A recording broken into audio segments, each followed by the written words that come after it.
Alhamdulillahi Rabbil Alamin. Wassalatu wassalamu ala ashrafil anbiya wal mursalin wa ala alihi wa ashabihi ajma'in. Subhanaka la ilma lana illa ma 'allamtana innaka antal alimul hakim. Rabbi shrah li sadri wa yassir li amri wahlul 'uqdatam min lisani yafqahu qawli. Hasbunallahu wa ni'mal wakil, ni'mal maula wa ni'man nasir. Yang saya hormati para tim Asil TV dan seluruh para penonton Asil TV dimanapun berada. Para tokoh masyarakat, alim ulama, cerdik pandai, nenek mama, para asatidzah, ustaz dan ustazah, tuan-tuan, puan-puan, abang-abang, akak-akak, adik-adik yang mungkin saya tak sebutkan satu persatu namanya. Begitu juga yang saya hormati tim media MM Channel dan seluruh para penonton MM Channel dimanapun berada. Sama ada dalam negara Indonesia, Semenanjung Malaysia, Sabah, Sarawak, Singapura, Brunei, Thailand dan lain-lain tempat yang mungkin saya juga tak sebutkan satu persatu namanya.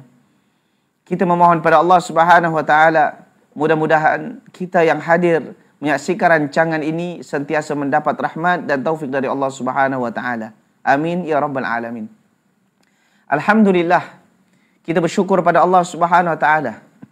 Malam ini kita kembali dengan izin Allah dipertemukan di suatu rancangan yang mulia, yaitu satu rancangan yang membincangkan tentang perjalanan kehidupan Nabi SAW beserta para sahabatnya di dalam menyebarkan Islam ke seluruh penjuru dunia. Sehingga Islam sampai ke tanah air kita, sehingga Islam sampai ke tengah keluarga kita, dan alhamdulillah sebab perjuangan beliau dan para sahabatnya, hari ini kita kenal dengan Islam. Hari ini kita kenal dengan zat yang menciptakan kita, iaitu Allah Rabbul Alamin. Kalaulah bukan kerana perjuangan mereka, mungkin hari ini kita menyembah pokok-pokok kayu, menyembah batu, dan menyembah jin-jin, hantu laut, hantu sawit, hantu getah dan lain-lain. Tapi alhamdulillah kita dikenalkan dengan Islam sebab perjuangan Nabi SAW dan para sahabatnya. Namun kita perlu sedar bahawa iman yang ada dalam diri kita tidaklah ada jaminan ianya kekal sampai ke akhir hayat. Oleh sebab itu banyaklah memohon kepada Allah, Rabbana la tuzigh qulubana ba'da idh hadaitana. Ya Allah, jangan kau pesongkan hati kami, jangan kau sesatkan kami selepas kau kenalkan kami dengan iman dan Islam ini. Dan kita mohon pada Allah, mudah-mudahan saya dan kita semua para penonton di Asil TV ataupun di MM Channel sentiasa dikekalkan imannya hingga ke akhir hayat. Amin ya rabbal alamin.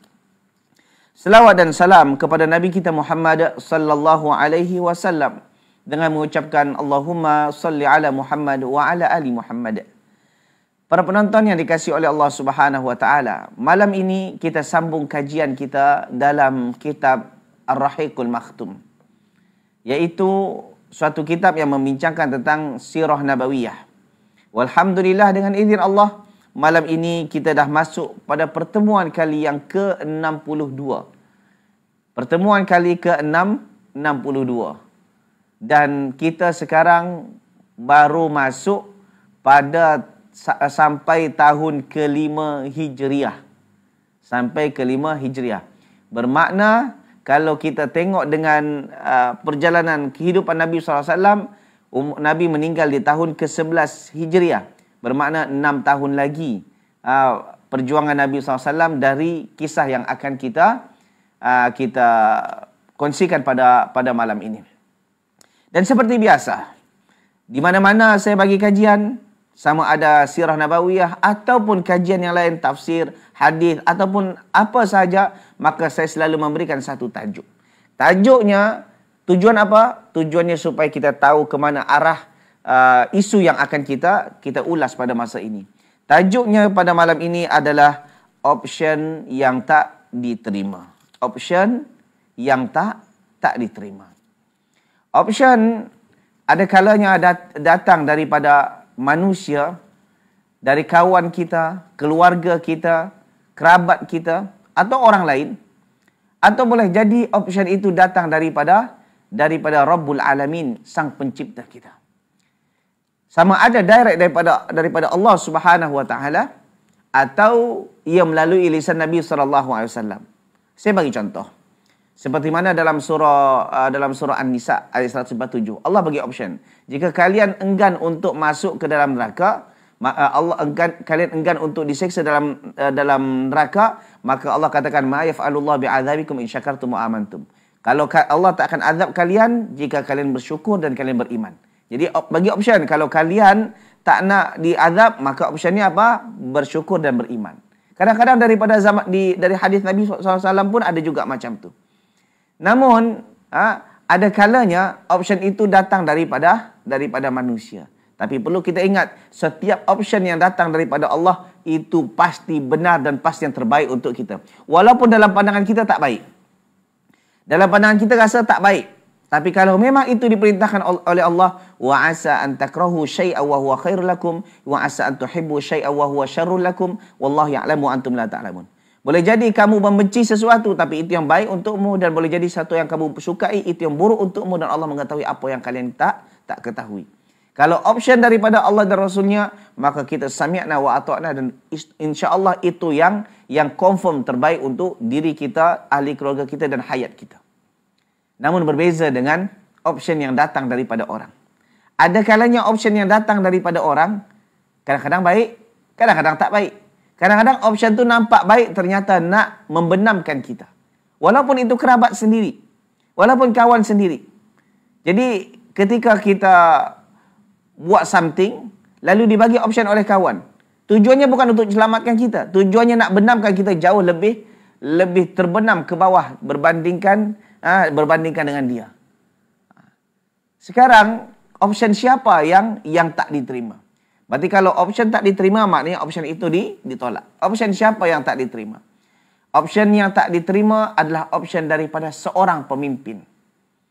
Pemimpin mana? Siapa yang tak terima? Pemimpin Bani Quraidah.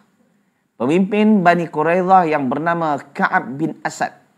Ka'ab bin Asad. Yang mana ia memberikan option-option kepada kaumnya supaya selamat daripada serangan kaum muslimin yang memerangi mereka. Para penonton yang dikasihi oleh Allah Subhanahu wa taala. Macam mana cerita sebenarnya? Seperti yang saya pernah ceritakan pada pertemuan yang lepas, bahawa Nabi SAW meninggalkan Khandaq, balik ke kota Madinah selepas habisnya perang Khandaq, iaitu 5 hari di hari Rabu, lebih kurang 7 hari sebelum Zulqa'dah. Sebelum Zulqa'dah berakhir di tahun ke-5 Hijriah. Di hari Rabu, satu minggu sebelum Zulqa'dah berakhir. Mana selepas dah masuk Zulqa'dah 3 minggu. Dan itu di tahun ke-5 Hijriah. Nabi SAW meninggalkan Khandaq. Nabi SAW balik ke Madinah, dan Nabi SAW balik ke Madinah ketika itu di waktu zuhur, masih tengah hari. Sampai di waktu zuhur tersebut, sampai tengah hari itu Nabi SAW menumpang mandi di rumahnya Ummu Salamah. Maka ketika Nabi SAW nak mandi, maka Nabi SAW didatangi oleh malaikat Jibril. Nabi ditegur oleh malaikat Jibril. Apa yang ditegur? Kenapa engkau cepat sangat letakkan senjata engkau, wahai Muhammad? Maknanya kalau Nabi dah mandi, Nabi nak berehat, diingatkan kalau perang ni dah habis. Kenapa cepat sangat engkau letakkan senjata engkau, Muhammad? Sementara perjuangan ni belum habis. Memanglah Quraisy dah balik ke kampung mereka, ke Mekah. Bani Ghatafan dah balik ke perkampungan mereka. Tapi ada Bani Quraidah yang tinggal di Madinah, yang khianat kepada engkau dan kaum muslimin, yang membantu Ahzab, orang Quraisy untuk memerangi engkau ketika itu. Sekarang mereka duduk aman di benteng mereka. Kenapa engkau letakkan senjata engkau? Sementara para malaikat belum lagi meletakkan senjatanya. Oleh sebab itu, wahai Muhammad, ambil balik senjata engkau, suruh sahabat-sahabat engkau datang serbu Bani Quraidah. Aku, iaitu para malaikat dan para malaikat yang lain akan datang dan akan memberikan dan akan mewaswaskan rasa takut kepada mereka sehingga tak berani melawan kaum muslimin. Akhirnya malaikat Jibril pergi. Nabi SAW selepas tu dia panggil para sahabat-sahabatnya. Dipanggil para sahabat. Ni sahabat ni baru habis perang Khandaq, iaitu memakan masa berpekan-pekan, berminggu-minggu. Masih ada yang terluka lagi, belum lagi sihat lagi, luka pun masih basah lagi, disuruh pergi lagi. Untuk apa? Untuk perang. Kita kalau dah baru balik kerja, penat, disuruh kerja balik, kita tak nak tu. Aku rehatlah dulu. Tengok para sahabat Nabi SAW, ni disuruh perang. Sudahlah luka, disuruh perang lagi. Maka Nabi SAW bawa senjata balik dan diseru. Dan Nabi SAW menyuruh seseorang untuk menyuruh kaum muslimin balik. Kaum muslimin yang lain untuk pergi ke Bani Quraidah. Mengepung Bani Quraidah. Jemaah dikasihi oleh Allah Subhanahu wa taala. Sebelumnya Nabi SAW sebelum pergi seperti biasa. Sebab Bani Quraidah dia jauh daripada tempat tinggalnya, walaupun masih di Madinah juga, cuma jauh daripada kota Madinah itu. Jadi Nabi SAW seperti biasa, sebelum dia tinggalkan Madinah, dia akan lantik seorang pemimpin untuk menggantikan beliau sebagai pemimpin sementara. Siapa dilantik? Seperti biasa, Ibnu Ummi Maktum. Abdullah Ibnu Ummi Maktum. Hari itu dia juga, sekarang pun dia juga. Lalu Nabi SAW memberikan bendera kaum muslimin kepada Ali bin Abi Talib. Lalu mempersilakan kepada Ali bin Abi Talib untuk pergi dahulu menuju Bani Quraidah. Jadi Ali bin Abi Talib pergi dulu. Sementara para sahabat-sahabat lain diseru oleh seseorang yang itu atas arahan Nabi SAW. Maka Nabi SAW selepas mereka berkumpul, kata Nabi SAW, man kana sami'an muti'an. Barang siapa yang dengar dan taat. Dengar dan taat. Dia ada orang dengar, tapi tak taat. Dan ada yang dengar, dia taat. Siapakah yang dengar dan taat kepada Nabi? Pasti orang beriman. Namun ada yang dengar tapi tak taat kepada Nabi, dia orang munafik. Itu je beza dia. Zaman sekarang pun macam tu juga. Kalau kita nak tahu siapa yang betul-betul kaum muslimin yang beriman atau orang munafik, kita lihat saja.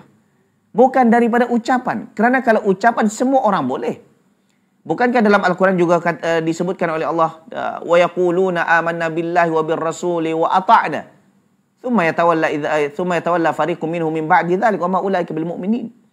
Ada orang yang mengatakan kami ini beriman kepada Allah, kami ini beriman kepada Rasul, dan kami ini beriman, tapi nyatanya mereka berpaling. Siapa mereka? Orang munafik. Tapi kalau orang beriman, innama kana qaulal mu'minina idza du'u ila Allah wa rasulihi liyahkuma bainahum ay yaqulu sami'na wa ata'na wa ulaika humul muflihun. Sesungguhnya ucapan orang yang beriman apabila diseru kepada Allah dan Rasul, mereka akan katakan sami'na wa ata'na. Kami akan dengar dan kami taati. Diseru kepada Allah dan Rasul dan berhukum dengan hukum Allah dan Rasul, mereka akan katakan sami'na wa ata'na, dan mereka adalah orang-orang yang berjaya. Nak bezakan mana orang beriman dengan orang munafik, bukan hanya dari ucapan, tapi daripada tindakan. Kerana ucapan orang munafik, dia menzahirkan keimanan, tapi ternyata dalam hatinya membenci, dan itu terbukti, tergambar daripada tindakan-tindakan dia. Ada orang katakan, aku cintakan Nabi. Tengok je perangai dia. Tengok je tindakan dia. Tengok je amalan dia. Kalau memang selari apa yang diajarkan oleh Nabi, maka dia adalah orang beriman. Betul dia cintakan Nabi. Tapi kalau katakan, oh saya ni beriman kepada Allah, kami ni cinta kepada Nabi, tengok tindakan dia. Tengok perangai dia. Bercanggah tak dengan apa yang diajarkan oleh Nabi? Nabi cakap A, dia buat B. Nabi cakap B, dia buat Z. Kalau macam tu, dia bukanlah orang beriman. Dia orang munafik. Walaupun dia pakai t-shirt bertuliskan I love you Muhammad. Sama juga, itu munafik. Itu munafik. Idza ja'akal munafiquna qalu nashhadu innaka la rasulullah wallahu ya'lamu innaka la rasul wallahu yashhadu innal munafiqina lakadzibun. Kalau datang orang munafik, mereka katakan apa? Kami bersaksi engkau ni adalah Rasulullah. Dan Allah juga tahu kalau engkau hai Muhammad adalah Rasulullah. Orang munafik mereka adalah dusta. Jadi Nabi SAW katakan man kana sami'an muti'an. Siapa yang dengar dan taat. Dengar dan taat. Jadi ni syaratnya ni. Dengar taat. Jadi seolah-olah Allah kata, Nabi katakan, wahai orang-orang yang beriman. Kalau orang beriman, baru diseru. Tak dikatakan wahai orang-orang yang berislam. Wahai orang-orang, sebab orang Islam ni ada yang munafik di dalamnya. Orang Islam ada yang munafik, dan orang munafik masih dikira Islam. Itu sebabnya orang munafik ketika mati dia diuruskan seperti kaum muslimin. Adapun urusan diserahkan pada Allah. Jadi yang Nabi SAW panggil yang sami'an muti'an, yang mendengar dan taat.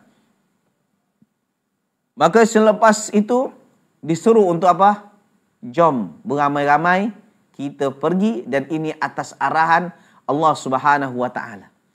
Walaupun malaikat Jibril yang sampaikan, dan malaikat Jibril itu bukan kemahuan dia, tapi itu atas perintah Allah. Sebab malaikat ni dia bukan macam kita manusia yang buat suka hati. Dia tak akan berbuat kecuali atas perintahan dan arahan Allah Subhanahu wa taala. La ya'sunallaha ma amarahum wa yaf'aluna ma yu'marun. Mereka tak pernah bermaksiat kepada apa yang Allah perintahkan kepada mereka, dan wa yaf'aluna ma yu'marun. Mereka buat apa yang diperintahkan kepada mereka. Apa yang diperintahkan mereka akan buat. Jadi ini sebenarnya perintah daripada Allah Subhanahu wa taala. Jadi ketika itu apa yang berlaku? Maka selepas berkumpulnya para sahabat-sahabat Nabi SAW, maka Nabi SAW sabdakan kepada kalian, kepada sahabat-sahabat yang hadir tersebut, la yusalliyanna ahadunil asra illa fi Bani Quraidah. Janganlah salah seorang di antara kalian solat asar kecuali di perkampungan Bani Quraidah. Janganlah salah seorang di antara kalian solat asar kecuali di perkampungan Bani Quraidah. Kenapa solat asar? Kenapa tak solat maghrib, solat isya? Sebab seruannya bila? Seruannya waktu zuhur. Jadi kata Nabi, jangan salah seorang di antara kalian solat asar kecuali di perkampungan Bani Quraidah. Akhirnya Nabi SAW berkumpul dengan beberapa orang sahabat. Nabi SAW berkumpul dengan beberapa orang sahabat, dan ternyata Nabi SAW pergi ke Bani Quraidah, dan itu bukan satu kumpulan besar sekali datang gitu, bukan, tapi berkumpulan-kumpulan. Jadi ini kumpulan beberapa orang pergi, kumpulan berapa orang pergi, kumpulan berapa orang pergi. Bukan kumpulan besar, tiba-tiba pergi sekali. Tak. Kumpulan-kumpulan. Sebab apa? Dan itu taktik Nabi SAW dalam berperang. Nabi tak pernah berperang sekali datang. Dan ini dibimbangkan kalau seandainya datang musuh yang menyerbu sekali, maka habis. Tapi kalau yang beransur-ansur, maka yang apabila ini diserang, yang itu masih ada. Dan ini taktik Nabi SAW untuk sampai ke perkampungan Bani Quraidah. Siapa Bani Quraidah ni? Orang Yahudi yang khianat kepada Nabi SAW, yang asal mulanya mereka berjanji untuk sama-sama menjaga keamanan di Madinah dan sama-sama melindungi sesama mereka. Apabila orang Islam dalam keadaan susah, orang Yahudi melindungi orang Islam. Apabila orang Yahudi diserang, maka orang Islam akan bantu Yahudi. Ini asal mulanya perjanjian. Tapi nyatanya mereka berkhianat dalam perang Khandaq. Dalam perang Khandaq. Para penonton yang dikasihi oleh Allah Subhanahu wa taala. Akhirnya Nabi SAW pun pergi Ini satu kumpulan, satu rombongan bersama Nabi SAW. Dan ternyata Nabi SAW di perjalanan, Nabi SAW bertemu dengan satu bir yang namanya Bir Adna. Dan ini milik daripada Bani Quraidah, dan di sanalah Nabi SAW berehat dengan beberapa orang sahabat. Sebahagian sahabat lain pergi. Kenapa mereka pergi? Kerana mereka nak mentaati apa yang disampaikan oleh Nabi SAW. Apa yang disampaikan oleh Nabi SAW? La yusalliyanna ahadunil asra illa fi Bani Quraidah. Janganlah salah seorang di antara kalian solat asar kecuali di perkampungan Bani Quraidah. Jemaah dikasihi oleh Allah. Ketika mereka berjalan, di tengah jalan, dah masuk waktu asar. Maka segelintir di antara mereka, solat asar dulu. Kita solat asar, kita sambung perjalanan menuju Bani Quraidah. Jadi Bani Quraidah masih di Madinah, tapi jaraknya jauh. Jadi seperti ini maps dia. Andaikan ini Masjid Nabawi, di depan itu Gunung Uhud. Ini dia Gunung Uhud itu di arah utara Madinah. Ini Masjid Nabawi contoh, di depannya Gunung Uhud. Ini tinggal sebelah kanannya ini namanya Bani Qainuqa.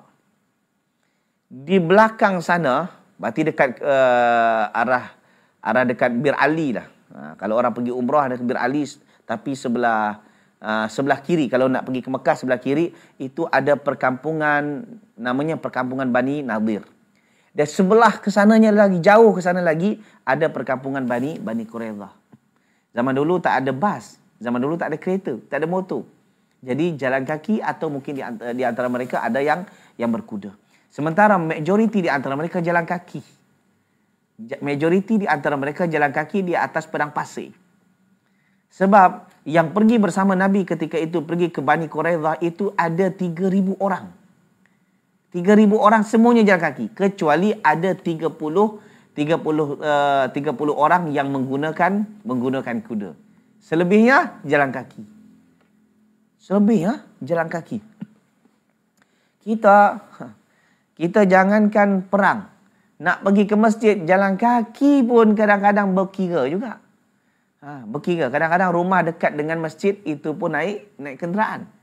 Dan kadang-kadang rumah tak jauh daripada masjid, susah sangat nak pergi ke masjid. Ada segelintir daripada kaum muslimin yang menghabiskan duit banyak, menghabiskan masa banyak, menghabiskan energi banyak untuk apa? Hiking. Naik ke atas gunung. Gunung tinggi-tinggi. Kemudian sampai di atas gunung tu, dan itu bukan sejam 2 jam. Kadang pergi malam sampai situ subuh. Kawan-kawan saya banyak hiking. Maka saya tanya dengan dia, bro, engkau hiking ni, apa yang kau dapat di sana? Apa yang kau tengok di sana? Di sana kalau kita berada di atas tu, Ustaz, kita boleh melihat kuasa Allah. Lepas tu saya tanya, kalau tak sampai di atas tu tak nampak ke kuasa Allah? Terdiam dia. Nak macam mana? Tak nampak kuasa Allah. Allah bagi kita pendengaran, Allah bagi kita penglihatan, Allah bagi kita bernafas. Tak nampak ke kuasa Allah SWT. Cuba tengok semut. Semut makhluk yang kecil sangat. Cuba kalau kita tengok, kalau semut tu kecil, berapa organ dalamnya tu, berapa kecilnya lagi. Berapa jantung, kalau ada jantung, berapa ada perut dia, perut lambung dia, berapa kecilnya. Kalau semut tu kecil, berapa kecilnya lagi. Dan itu pun Allah Subhanahu Wa Taala bagi rezeki, dan itu pun hidup. Tak nampak ke kuasa Allah kalau di bawah. Alasan dia apa? Alasan dia untuk nak exercise mental, nak exercise iman, nak tengok kuasa Allah. Tak perlulah tengok kuasa Allah jauh-jauh. Ini masjid tak dekat dari rumah. Kadang-kadang seminggu pun tak pernah datang. Kadang sebulan tak pernah datang. Tapi ada hati pula, habiskan masa berjam-jam, kadang berhari-hari, keluarkan duit, habiskan energi, tinggalkan keluarga, naik ke atas gunung. Turunnya tujuannya untuk mendekatkan diri pada Allah. Mendekatkan diri pada Allah. Apa masjid dekat pun kau tak datang. Kita tengok. Tengok. Jadi jemaah, jika jemaah masih hati jemaah masih terikat dengan masjid, selesa tinggal di masjid, selesa ibadah dalam masjid, bersyukurlah pada Allah Subhanahu Wa Taala. Bermakna jemaah insya-Allah di antara orang-orang yang mendapat sab'atun yudhilluhumullah fi dhillihi yauma la dhilla illa dhilluh. Ada 7 golongan manusia yang akan mendapat naungan Allah Subhanahu Wa Taala di hari kiamat, yang mana ketika itu la dhilla illa dhilluh, tiada naungan kecuali naungan Allah. Di antaranya adalah seseorang yang hatinya terikat dengan masjid. Kerana tak semua orang yang kaum muslimin yang hatinya terikat dengan masjid. Ada juga orang yang terikat dengan masjid, tapi ternyata dia salah gunakan function dengan masjid. Ada segelintir kaum muslimin hari ini ke masjid, di masjid digunakan untuk berjoget, dalam masjid digunakan untuk menari, dalam masjid digunakan untuk buat qasidah-qasidah. Tapi ketika baca Quran, digunakan pula tempat kuburan. Di kuburan baca Quran, di masjid tak baca Quran. Di kuburan dia solat, di masjid jarang solat. Kan pelik tu. Jadi orang kalau hatinya terikat dengan masjid, bersyukurlah kepada Allah. Kerana ini merupakan taufik dari Allah, yang Allah tak bagi taufik ini kepada semua hamba-hambanya. Hanya orang-orang yang dipilih oleh Allah, yang mana mereka betul-betul mengharapkan redha dan cinta Allah Subhanahu Wa Taala, maka Allah bagi taufik itu kepadanya. Jadi jemaah kalau dapat hati jemaah terikat dengan masjid, bersyukur pada Allah. Mudah-mudahan Allah kekalkan nikmat itu hingga ke akhir hayat. Amin ya rabbal alamin. Jemaah dikasihi oleh Allah Subhanahu Wa Taala. Jadi ketika itu para sahabat-sahabat ni mendengar sabda Nabi SAW, la yusalliyanna ahadunil asra illa fi Bani Quraidah. Janganlah salah seorang di antara kalian solat asar kecuali di Bani Quraidah. Cuba perhatikan. Mereka, Nabi kata zuhur, jangan solat asar kecuali di Bani Quraidah. Apa yang difahami oleh jemaah? Apa yang difahami oleh jemaah? Sebahagian para sahabat dah masuk waktu asar, di perjalanan dah masuk waktu asar. Kita solat asar dululah. Lepas tu kita sambung. Sebahagian lagi mengatakan tak. Nabi kata apa? La yusalliyanna ahadunil asra illa fi Bani Quraidah. Jangan salah seorang di antara kalian solat asar kecuali di perkampungan Bani Quraidah. Maka kita tak boleh solat di jalan ni. Kita kena solat di Bani Quraidah.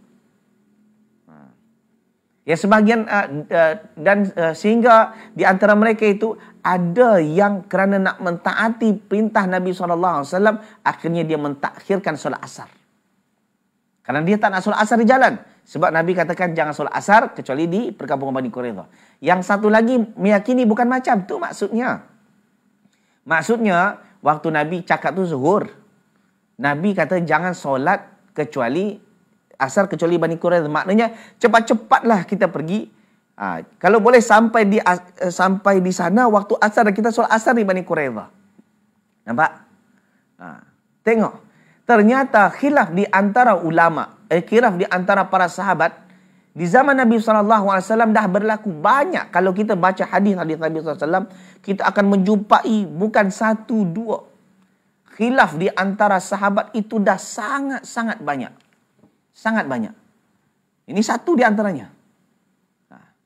Kalau kita sebutkan 1, 2, 3, 4, 5, saya rasa sampai 10 jam tak habis cerita khilaf di antara para sahabat. Dan Nabi masih hidup ketika itu. Jadi kalau seandainya zaman dahulu ada khilaf, apatah lagi zaman sekarang. Yang jarak kita 1400 tahun lebih. Tentulah banyak khilaf. Namun ada segelintir para kaum muslimin yang mengatakan, kenapalah para ulama ada khilaf-khilaf? Kenapa tak buat sekali satu je? Jadi kita orang-orang awam ni tinggal ikut follow je. Mungkin semua musyawarat, cara ibadah ni satu, contoh cara solat satu ni je. Tak ada yang lain-lain. Jadi kita tinggal follow je satu ni. Semuanya bersatu. Tapi kenapa yang mazhab ini ada lain, mazhab Hanafi lain, mazhab Maliki lain, mazhab Syafi'i lain, mazhab Hambali lain, lain-lain semuanya. Kenapa tak buat satu? Kita cuba fikirkan.